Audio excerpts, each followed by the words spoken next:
ቶች እዛ ላይ አለመገኘታቸው አም ሶ ፕራውድ ዩ። ፖለቲካው በደንብ የአማራ ልጅ በፖለቲካ እንደበሰለ የምታውቀው እዛ ቦታ ላይ አልተገኘም።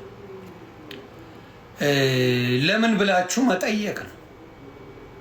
ትላንቷን ረስታችኋት ይመስለኛል። አሉላም ጀዋርም ምን ስታደርጉ እንደነበረ ምን ስትሉ እንደነበረ የረሳችኋትን ትንሽ ባስታውሳችሁ ደስ ይለኛል። የአማራ ልጆች በእናንተ ምክንያት እንዴት አድርጎ እንደተጨፈጨፈ የረሳችሁት ይመስለኛል አይደል? ረስታችሁታል። እና አንተ ቤት ላይ ጀዋር ቤት ላይ መጥቶ የአማራ ልጆች ሊወያዩ የአማራ ልጆች መጥተው ቁጭ ብለው ካንተ ጋር ምንም እንዳልተፈጠረ ምንም እንዳልሆነ አድርገው ዱቅ ብለው ከነ ጀዋር ጋር ከነ አሉላ ጋር ከአሉላ ልጀምር የአማራ ኢሊቶችን እናወራርዳለን ብላችኋል አይደል? ሂሳብ እናወራርዳለን ከአማራ ኢሊት የተባለ በሙሉ ጋር አሉላ ሰለሞን ላስታውስ ብዬ ነው። እናወራርዳለን ላል የትኛው ኢሊት ነው አንተ ጋር ቀርቦ የሚወያየው? ከአማራ ጋር አትገበያዩ፣ በርበሬ፣ ጨው፣ ሚጥሚጣ፣ ሽሮ አትግዙ ስትሉ አልነበረ? ረስታው ነው ምናልባት ረስታው ነው።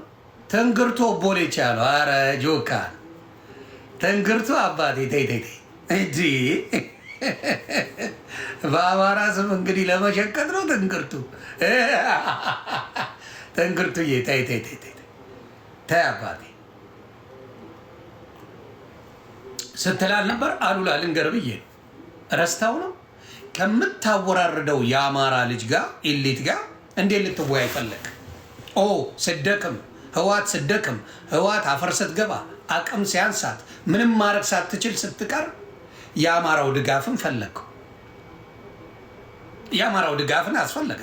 ከአማራ ጋር ኮላብሬት አድርገ በአማራ ደም አማራ እየተጋደለ አንተን እንደገና መልሶ 4 ኪሎ ተሸክሞ እንዲያስገባ ፍላጎት ሆነ። ለዛም ይፈለግከው በአማራ ደም ልትገባ። ስለዚህ የአማራ ልጆች በደንብ አድርገው ይህን ስላወቁ እዛ ቦታ ላይ አልተገኙም። ታፕ ኮፒ ሊንክ እያለ ሀቁን ነው የምነግርህ። አማራ ልጆች የታወቁ ሰዎች ለምን አልመጡም ለተባለበት ምክንያት ስለማ ቴዲ ሐዋሳን አለማድነቅ አይቻልም። ቴዲ ሐዋሳ አወያይ ነው። ቁጭ ብሎ ያወያያል። መድረክ ሰጡት። ሀሳብ ነው የሚጠይቀው። በጣም ያሳቀኝ ከጀዋር ንግግር ራስን ታዝበዋል። ጀዋር ራስን ጠይቀው። እኔ ራሱ በዚህ ደረጃ ራሱን ረስቶታል ብዬ ነው ያሰብኩት። የኦሮሞ ጥያቄ ተቀይሯል አለ።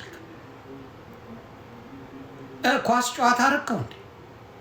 የኦሮሞ ጥያቄ ተቀየረ? ቀየርከው? የኦሮሞ ጥያቄ ተቀይሯል በአሁኑ ሰዓት።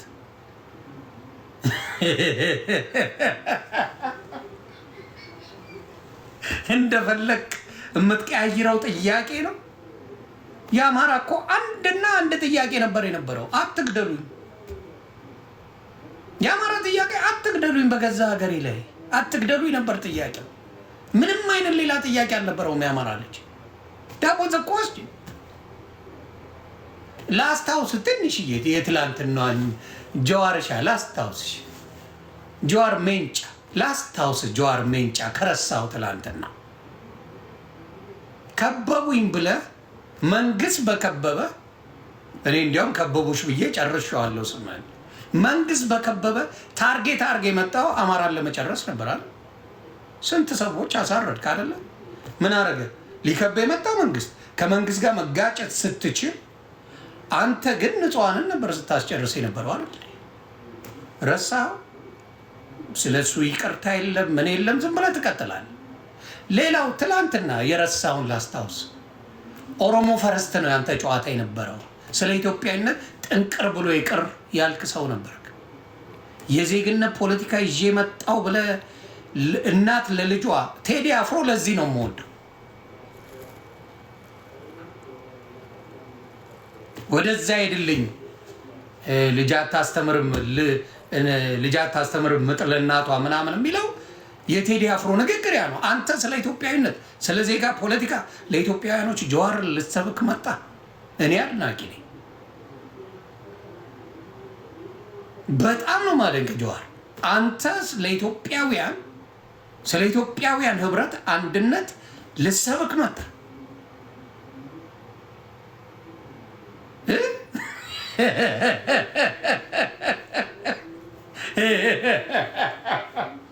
አንተ ካሁን በኋላ የብሔር ፖለቲካ አቀንቃኝ ሆነ ጀውቲ መጣሽ።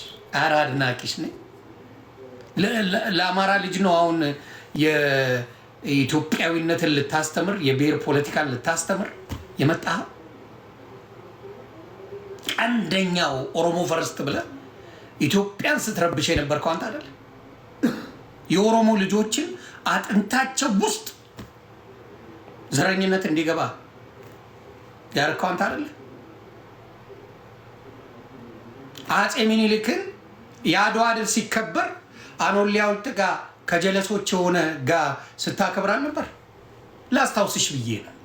ምናልባት ሾርት ሚሞሪ አገዳ ሰገጤ ሊኖርና ልትሸውድ ትችላለህ። ልትሸውዳቸው ትችላለህ። ኖ ፕሮብለም። ያንተ ተከታዮች ኢትዮጵያ እንዴት እንደሚሰድቡ ላሳየ።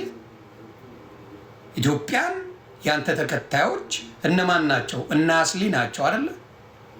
እነ አስሊ ኢትዮጵያ እንዴት ነው የሚሰድቧት? እስቲ ላሳየ።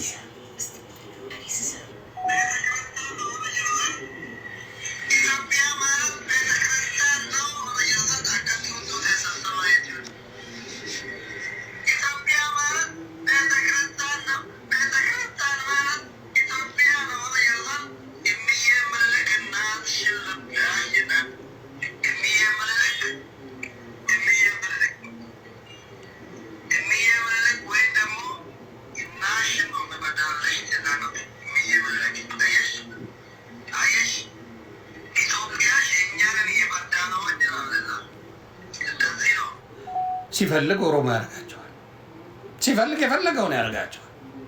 እንደ ከብት የሚነዳለት ህዝብ አለው ጀዋር። እንደ ከብት የሚነዳቸው ህዝብ አለው ጀዋር። ስለሚነዳቸው ሲፈልጉ ኧረ ኢትዮጵያ ይሄ ሰው ኦሮሞ ይሄ ሰው አማራ አረብ ይለዋል ይላል። ሲፈልግ ጀዋርን ነካሽ ኢትዮጵያ ተዘግዘቂ ይላል። this is reality። ችግሩ ምንድን ነው? የአማራ ማንነት ብልጠት ይዞ መጥቷል። አቅም ያለው በአሁን ሰዓት አቅም ኖሮት በጣም መንግስትን ትንቅንቅ ላይ ያለው የአማራ ልጅ ነው። ዳስ ዋይ የአማራ ፖለቲካው የተፈለገው ዳስ ዋይ ከአማራ ጋር ኮላብሬት ካላደረገ ምንም ነገር መፍጠር እንደማይችል ጀዋር ያውቀዋል። አሉላ ሰለሞን ያውቀዋል። ኦኤምኤን ላይ ነው አጫሉ የሞተ ጊዜ የአማራን አርሲ ላይ ሻሸመኔ ላይ የአማራ ቤት ውስጥ አስገብተህ አቃጠል የሚል ኦኤምኤን ላይ ላይቭ ሲያስተላልፉ የነበሩት እነ ጀዋር መሐመድ ይባላሉ። የአማራ ህዝብ ምንም አላረገም። አጫሉን የበላችሁት እናንተ ናችሁ። እናንተ ግን የፈረደበት አማራ በአጫሉ ሙድ ምን ተደርጓል? ጭፍ ተደርጓል። የአማራን ጥላቻ ጥግ ድረስ ለኦሮሞ ልጅ የሰበካችሁት እናንተ ነው። ነገርኩ እኮ አፄ ምኒልክ አድዋ ድል ሲከበር አንተ ከነ ጓደኞች አኖሌ ሐውልት ጋር ቆመ ስታከብር ነበር። ስለዚህ ችግሩ ምንድን ነው? ይሄንን ነገር ሰው በደንብ ነቅቶ መጠበቅ አለበት ብዬ አስባለሁ። በተለይ የአማራ ልጅ እናንተ ጋር ያልመጣው ለዛ ነው። አማራ መጥቶ እናንተ ጋር ሊወያይ ያልፈለገው ለዛ ነው። ምክንያቱም የአማራ ልጅት የሆነ ይቅርታ አልተጠየቀም። ለተጨፈጨፈው፣ ለተገደለው፣ ለተሾፈበት ዳውን ነፍጠኛ ዳውን አማራ እየተባለ ለተሳለቀበት እያንዳንዱ ነገር ለተደረገው ጀዋር መሐመድ ምንም አይነት ይቅርታ የጠየቀበት አንድም መድረክ አልተዘጋጀም። ያ ባልሆነበት ጀዋር መጥተህ ኑ ላወያያችሁ ብለህ ቴዲ ሐዋሳን እሷ ወያይ ነው። ቴዲ ሐዋሳን አሁን ምንም አድርጋችሁ የትም ቢሄድ ቴዲ ሐዋሳ ጠርተውት በፖለቲካ ደረጃ ሶሻል ሚዲያ ላይ ካሉት እውቅና የተሰጠው ብዙ ሰው አፕሩቭ ያደረገው ሰው ነው ቴዲ ሐዋሳ። ስለዚህ ቁጭ ብሎ ይጠይቃል። ግን የአማራው ብልጠት፣ የአማራው ብቃት፣ የአማራው ችሎታን አለማድነቅ አልችልም። እዚህ ቦታ ላይ ላጥ አላይም አልሰማም አለ። ለምን መጠቀሚያ ልታረጉት? የአማራውን ተማግዶ አንተን እንደገና ብልጽግና አይሻለኝም እንዴ ከጀዋር? መድኃኔዓለም ምስክሬ፣ ብልጽግና ሚሊዮን ጊዜ ሁለቱም ሰይጣን ናቸው። ለሰይጣኑ አማራው ለምዶታል፣ ብልጽግና ሰይጣንነቱን ለምዶታል። የጀዋር ግን አረመኔያዊ አካሄድ ነው የሚሄደው። ጀዋርን ለምዶ እንትና አብይን ብልጽግናን ለምዶታል። አማራ ወደደም ጠላም ያውቀዋል። አንተ ግን በሴራ ፖለቲካ የምትታወቅ ሰው ነው። በሴራ ፖለቲካ ኦሮማራ ብለህ ልክ 4 ኪሎ እነ አብይ መግባታቸውን ስታረጋግጥ ሁለት መንግስት ነው ያለው። የኛ ይሄ መንግስት አለ ብለህ ይሄ መንግስት አለ እና የቄሮ መንግስት አለ ብለህ ነው ስትናገር የነበረው። ካልኩሌተር ነው የሰራ ነው እኛንን እያል ስትለፋደር ነበረ። ኦሮማራ ብላችሁ እኛ ራሱ አብረን ተባብረን ብዙ ነገር ስናደርግ ነበር። ልክ አንተ 4 ኪሎ የምትገባ መስሎ ነበር። ለዛ ነበር ብዙ ስትደነፋይ ነበር። እያንዳንዱን የምናውቀው ነገር ነው። እያንዳንዱ ቀስ እያልክ የምታደርገው ነገር ነው። አማራን በሁለት መንገድ ነው የያዛችሁት። አንደኛው በሃይማኖቱ አብዛኛው አማራ ኦርቶዶክስ ክርስቲያን ነው። የእሱ ጥላቻ ጥግ ደርስ እንዳለበት ራስን ያልከው። እኔ በምኖርበት አካባቢ 99% ሙስሊም ነው። አንድ ሰው ቀና ብሎ ቢያይን በሜንጫ ነው የምንለው ነው ያልከው። አንድ ሰው ቀና ብሎ ቢያይን ማን ነው? ሙስሊም ነው፣ ሌላው ክርስቲያን ነው። ሌላ መቼ ምን ሊሆን ነው? ፍቅር ሲዝም ነው፣ ሌላው ክርስቲያን። አንድ ሰው ቀና ብሎ በሜንጫ ነው የምንለው ብለህ ቃል በቃል ነው የተናገርከው። ምንም የማይረሳ ነገር፣ ብዙ ፋውል ነው የሰራው። ብዙ ደም እጅ ላይ አለ። አንተና አሉላ ሰለሞን የሚባል ነቀርሳ አሁን የትግራይ ልጆች የተፉበት ማየት የማይፈልጉት ሰው የትግራይ ልጆች ዘርበል ከዚህ ያሉት ሌባ በትግራይ ደም የነገደ አሉላ የሚባል አለ። በኦሮሞ ስም የነገደ ጀዋር የሚባል አለ። የእናንተ ጥምረት ለአማራው አይጠቅሙም። በአናት ተተከል። አማራው ከእናንተ ጋር ሆኖ አይሰራም። ፈንዳ ሙት ታንቀ አማራው እናንተ ጋር መጥቶ እየተወያየ እያሽቃበጠ መጥቶ ከእናንተ ጋር ፖለቲካ አይሰራም። ምን ሊያደርግለት? ምንድን ነው የሚጠቀመው? ንገሩኝ እስቲ። ከአሉላ ሰለሞን ጋር ወልቃይትን ለመስጠት ነው? የሰሊጥ ነጋዴዎች እያልክ ታርጌት ያረከው ነገር አለ አማራዎች ላይ። ሰሊጥም ነገደ ምንም ነገደ ምን አገባህ አንተ? ምን ይመለከታል? ምንድን ነው የሚመለከትህ? ታኒ እኛ የአማራ ልጅ ስለ ኦሮሞ ቡና ነጋዴ ይናገራል እንዴ? ስለ ኦሮሞ ጫት ነጋዴ ይናገራል እንዴ? ነግዶ ይብላ።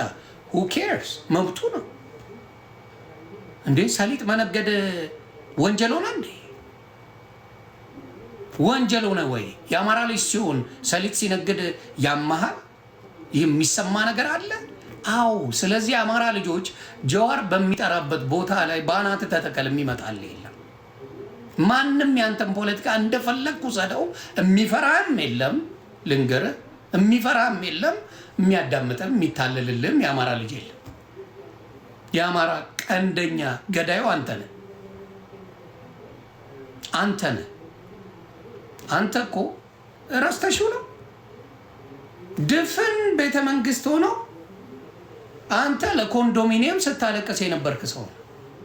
ድፍን መንግስት፣ የኢትዮጵያ መንግስት ምንድን ነው ካያችሁ? ምንድን ነው ድፍን መንግስት ኢትዮጵያ ላይ ካየ? ብልጽግና ነው። ሊደሩ ደግሞ ኦፒዲዮ የኦሮሞ ነው ሊደሩ። በፊት ህወሓት ነበረች፣ አሁን ኦፒዲዮ ነው አይደል? ሙሉ የእናንተ ሆኖ ሙሉ ነገር እያለ ለቁራጭ ኮንዶሚኒየም አዲስ አበባ ላይ ለሚኖሩ ለዛ ኮየ ፈጨለ ካልተሰጠ ብላ ቃውጤ ስታደርግ የነበርክ ሰው በጣም ትንሽ ሰው ነው። ትልቅ አድርገህ ራስን ታያለህ። ለምን እንዳልኩ አንተ የምትነዳቸው መስኪን ልጆች አሉ። እኔ አስሊ ፐርሰናሊ የሚመቸኝ ሰው ነበረ። እንደዚህ አይነት ቪዲዮ እንደሰራ አላውቅም፣ እግዚአብሔር በሚያውቀው። ስለዚህ የእናንተን ፖለቲካ እንዴት ነው የአማራ ህዝብ ሊገዛ የሚችለው? አማራን ፍቱት። አማራ ፖለቲካውን ሊሰራ ከፈለገ ከኤርትራ ጋር ብቻ ነው የሚሰራው። ለሚ ሜክ ክሊር የአማራ ወንድምና ምናልባት ፖለቲካ መስራት ከፈለገ ከኤርትራውያን ጋር ሊሰራ ይችላል። ከሌላ የሚሰራው የለም። በግልጽ ነው የምነግርህ። ምክንያቱም ሌሎቻችሁ ገዳዮቹ ናችሁ። የአማራ ገዳዮቹ ናችሁ። ገዳዮቹ በተለይ ህወሓት አማራን ለመጨረስ ያልሄደበት መንገድ እንደሌለ እናንተም ታውቁታላችሁ። ኦሮሞ አማራን እንዲጠላ ያው ገለዋል ብሎ ሚኒሊክን ነው ያስቀመጠለት። የሚገርማችሁ ሁላችሁም ይህን ነገር ሪከርድ አድርጋችሁ ፖስት አድርጉ። እኔ ብቻ አይደለም፣ ዶክተር አብይ ተናግሮታል። አፄ ሚኒሊክ ሞተው 7 ዓመት ሙሉ ለህዝቡ ሳይነገር ህዝቡ ይተዳደር ነበር። ይህን ታውቁ ነበር? ኢትዮጵያ ላይ ፋክት ነው የምነግርህ። አላቪቱ ግላ 7 ዓመት ሙሉ እንግዲህ በአንድ ሀገር ላይ እግዚአብሔር ያሳያል። የትኛውም ዓለም መሪ አድርጎት አያውቅም። የትኛውም ዓለም መሪ አድርጎት አያውቅም። 7 ዓመት ሙሉ አፄ ምኒልክ ሞተው ህዝቡ ይገለናል። ህዝቡን እንዴት ብለን ነው የምንነግረው? ለህዝቡ እንዴት ነው ይህን መርዶ የምናረዳው ተብሎ 7 ዓመት ሞቶ የመራ መሪ ኢን ዘ ወርልድ ዓለም ላይ አፄ ምኒልክ ይባላል።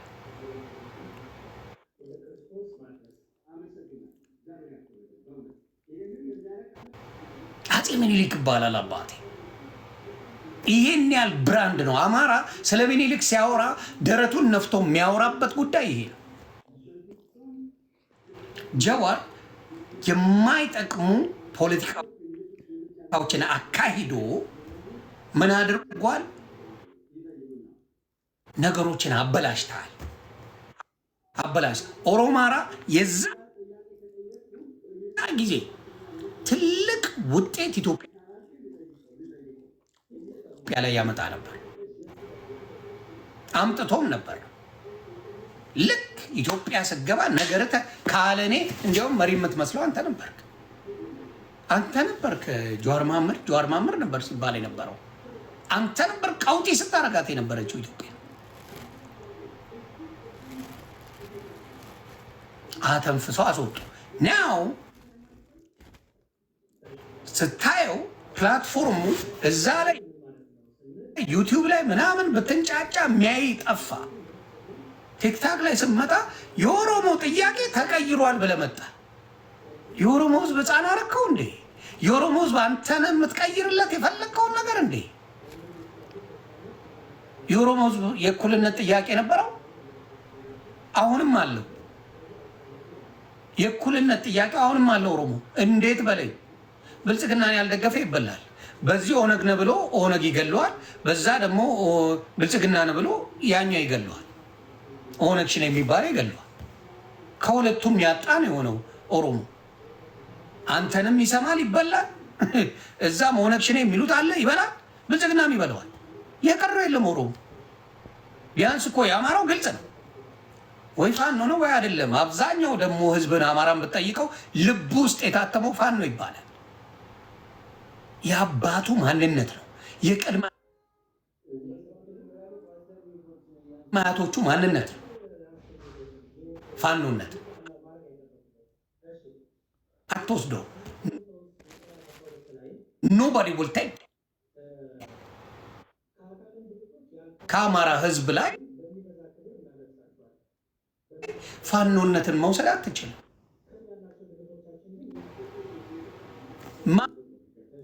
ማንነቱ የአያቴ ቅድመ አያቱ ሀገር ያስጠበቀለት መጠሪያው ፋኖ ይባላል። ያንን መውሰድ